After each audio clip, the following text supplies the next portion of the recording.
tarata ye juin kalo kile saba sanba fila ani mugan duuru aw minnu sɔgɔlen no Mali kunnafoni na su ani kile an ka foli b'aw bɛɛ lajɛlen aw bisimila Mali kunnafoni kɔnɔna na bamanankan kunnafoni kɛnɛ kan.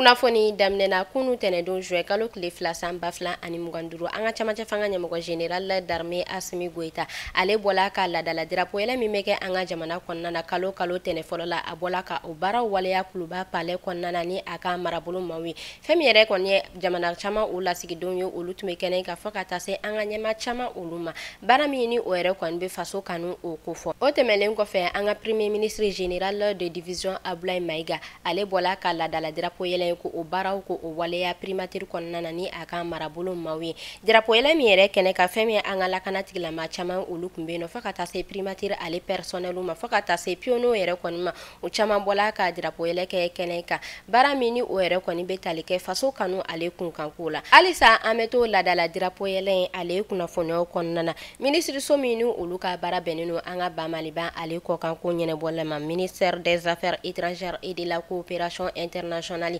olu bɔla ka ni ladala drapeau yɛlɛ ko o waleya u ka marabolo kɔnɔna na ka ɲɛmaya ko o ta ka di ambassadeur Seydou Kulibali ma ni o ye u ka marabolo secrétaire général ye u y'a yira k'a fɔ drapeau yɛlɛ u yɛrɛ kɔni t'a kɛ foyi wɛrɛ kama fɛn min yɛrɛ kɔni ye faso kanu ye walasa o yɛrɛ kɔni bɛ se ka yira cogoya min na ani fɛn min yɛrɛ kɔni ye jamana kanu ye o bɛ se k'a dɔn cogoya min na.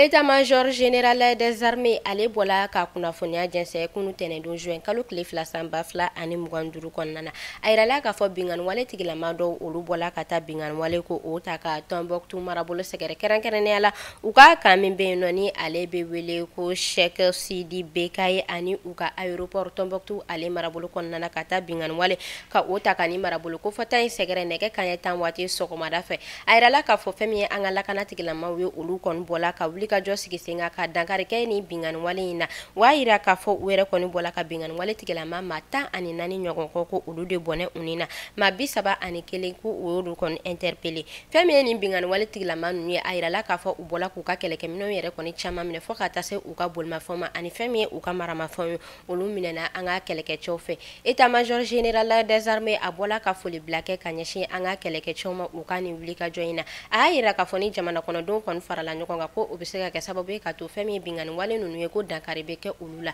ni dɔgɔkun yɛrɛ kɔni kɔnɔna na fɛn min ye binganiwale o yɛrɛ kɔni cayala kosɛbɛ an ka marabolo kɔnɔna na o hukumu de la fɛn min ye an ka kɛlɛkɛcɛw ye u yɛrɛ kɔni bɔla k'u seko n'u dɔnko yira fɛn min yɛrɛ kɔni kɛla sababu ye k'a to fɔ dɔw yɛrɛ kɔni bɔnɛna u ni na minnu bɔnɛna u ni na fasoko la an bɛ ala deli badalɛma ala k'a di u bɛɛ lajɛlen ma halisa ala ka jamana in basigi u y'a yira k'a fɔ Tombouctou ale binganiwale yɛrɛ kɔni kɔnɔna na fɛn min yɛrɛ kɔni ye dɛfu maaw ye olu yɛrɛ kɔni caman kɔni kun dusukun kabakaba la nka fɛn min ye an ka kɛlɛkɛcɛw ye olu yɛrɛ kɔni bɔla ka wuli ka jɔ sigi sen kan walasa fɛn min ye nin kalanden ninnu ye u bɛ se ka u ka kalan kɛ cogoya min na o hukumu de kɔnɔna na u y'a yira k'a fɔ an bɛ wagati min na i n'a fɔ sisan ko basigi ko o yɛrɛ kɔni bɛ Tombouctou o marabolo kɔnɔna na nka fɛn min ye an ka kɛlɛkɛcɛw ye u bɔla ka wuli ka jɔ dɔ sigi sen kan ni o de ye couvre-feu ye ko o yɛrɛ kɔni boloda Tombouctou ale marabolo kɔnɔna na min ni ale bɛ daminɛ nɛgɛ kanɲɛ 21 waati ka a kun cɛ nɛgɛ kanɲɛ 6 sɔgɔmada joona fɛ. Ka sanga ni kalanko ale kunnafoniyaw kɔnɔna ye dɛfu baaraw o daminɛna an ka jamana fan 14 bɛɛ lajɛlen kɔnɔna na kunu tɛnɛndon juin kalo kile fila sanba fila ani mugan duuru kɔnɔna la o hukumu de la fɛn min ye an ka ministre ni ale ka baara bɛnnen don kalanko kunkanko ma Amadou Sy Savané ale ni an ka gouvernement marabolo ministre wɔɔrɔ olu bɔla ka u kunda an ka faba commune filanan ka Medina kurakaw olu fɛ yen nɔ kɛrɛnkɛrɛnnenya la u ka kalanso min bɛ yen nɔ ni ale bɛ wele ko Mamadou Jara numéro 2 u bɔla ka taa dɛfu baaraw olu nun don ni marabolo kofɔta in kɔnɔna na u y'a yira k'a fɔ ko ɲinɛta ko maa 350 ani 50 ani 409 ɲɔgɔn kɔ olu de kan ka dɛfu kɛ an ka faba kɔnɔna na fɛn min ye an ka ɲɛma ninnu ye u yɛrɛ kɔni tala hakili sigi ko o yɛrɛ kɔni y'a yira kalanden ninnu na ka tila tuguni ka u encourager walasa u bɛ se ka u jilaja cogoya min na ka kalan kɛ u y'a yira k'a fɔ u ka kuma kɔnɔna na ko jamana jɔli kɔni tɛ taa sifinnakaw olu ka kalanko kunkanko kan k'u ka wuli ka jɔ o de ye an ka jamana kɔnɔna na an bɛ ala deli ala ka jaabi ɲuman di u bɛɛ lajɛlen ma. sibiri don me kalo kile 31 san 2025 ayira la ka fɔ fɛn min ye an ka kɛlɛkɛcɛw kɛrɛnkɛrɛnnenya la armée de terre an ka kɛlɛkɛcɛ minnu n'u olu ka baara bɛnnen don duguma kɛlɛ ma o y'a yira k'a fɔ olu bɔla ka kɛlɛkɛminɛn baden o sɔrɔ an ka faba ale kɔnɔna na o y'a yira k'a fɔ kɛlɛkɛminɛn ninnu yɛrɛ kɔni bɛ tali kɛ fɛn min ye bilendon ye fɔ ka taa se camion ma ani mugu juguminɛnw fɔ ka taa se camion olu yɛrɛ kɔni ma ani pick-up fɔ ka taa se minibusu ma ko o yɛrɛ kɔni caman sɔrɔla an ka kɛlɛkɛcɛ ninnu fɛ. Armée de l'air contingent 2023 ayira la k'a fɔ olu ma u ka formation commune de base o yɛrɛ kɔni banna kunu tɛnɛndon juin kalo tile 2 san 2025 kɔnɔna na k'a ɲɛmaaya ko o ta k'a di colonel Mohamed Segu Silama o y'a yira k'a fɔ u yɛrɛ kɔni ka ɲɔgɔn dalajɛ ale kɔnɔna na u bɔla ka drapeau yɛlɛ o yɛrɛ kɔni kɛ ani fɛn min yɛrɛ kɔni u kan ka na baara kura minnu yɛrɛ kɔni kɛ ka olu sigi sen kan baara ninnu yɛrɛ kɔni kɛla senukaw olu fɛ yen nɔ kɛrɛnkɛrɛnnenya la u ka centre d'instruction de senu ale kɔnɔna na. Polisiw olu ka ɲɛmaaba kɔrɔ inspecteur général Anatole Sangare a yira la k'a fɔ daba masa ka welesela alimakari don juin kalo tile fɔlɔ san 2025 min suturalen n'u olu kɛla kunu tɛnɛndon juin kalo tile 2 san 2025 école nationale de police ale kɔnɔna na o y'a yira k'a fɔ nin cɛ yɛrɛ kɔni kun ye ɲɛmaaba ye an ka jamana kɔnɔna na ni a yɛrɛ kɔni bɔla ka jɔyɔrɔ caman o yɛrɛ kɔni kɛ an ka jamana ale kɔnɔna na i n'a fɔ fɛn min yɛrɛ kɔni air mali fɔ ka taa se général de sécurité d'état olu yɛrɛ kɔni ma o y'a yira k'a fɔ fɛn min ye an ka premier ministre général de division Abdoulaye Maïga ani an ka marabolo ɲɛmaa caman olu yɛrɛ kɔni bɔla ka taa ale ka suturali kɛ min kɔnɔna na ni an ka premier ministre général de division Abdoulaye Maïga a bɔla ka signature du livre de condoléances o yɛrɛ kɔni kɛ u bɔla ka foli bila ani tasi bila kɛ ka ɲɛsin banbagatɔ ma ka sanga ni a ye wulikajɔ minnu kɛ ka ɲɛsin an ka jamana ma an bɛ ala deli bada ne ma ala k'a di ani alisilamɛ su bɛɛ lajɛlen ma kan anw yɛrɛ ɲɛ kan an ta don kɔnɔ.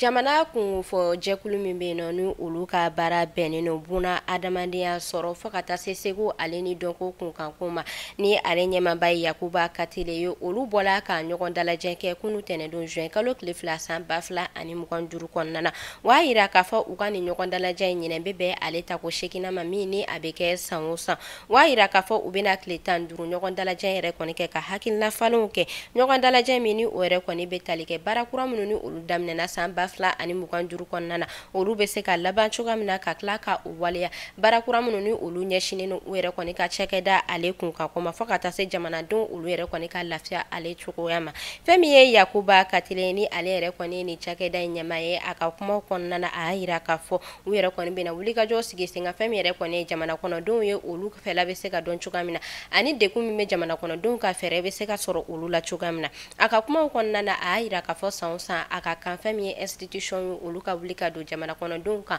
ka u ka hakilinaw dɔn fɛn min yɛrɛ kɔni ye dekun ye ale ni u ka laɲini ye min ye u bɛ se ka dɔn cogoya min na walasa fɛn min yɛrɛ kɔni ye jamanaden bɛɛ olu bɛ se ka lafiya sɔrɔ u sigiyɔrɔw la.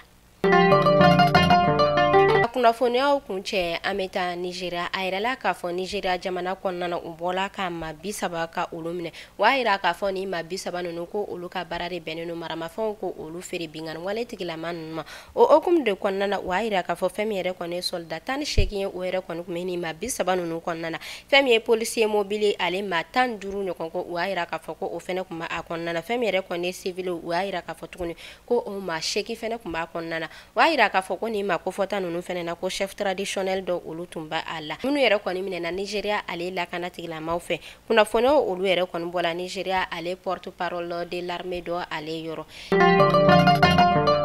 ni ne kun bɛ dasigi kɛ bi kunnafoni na an ka foli bɛ an lamɛnbagajɛkulu bɛɛ lajɛlen Mali kɔnɔ fɔ Mali kɔ kan aw kan bɛɛ sini ni Ala man ka jɔnya joona.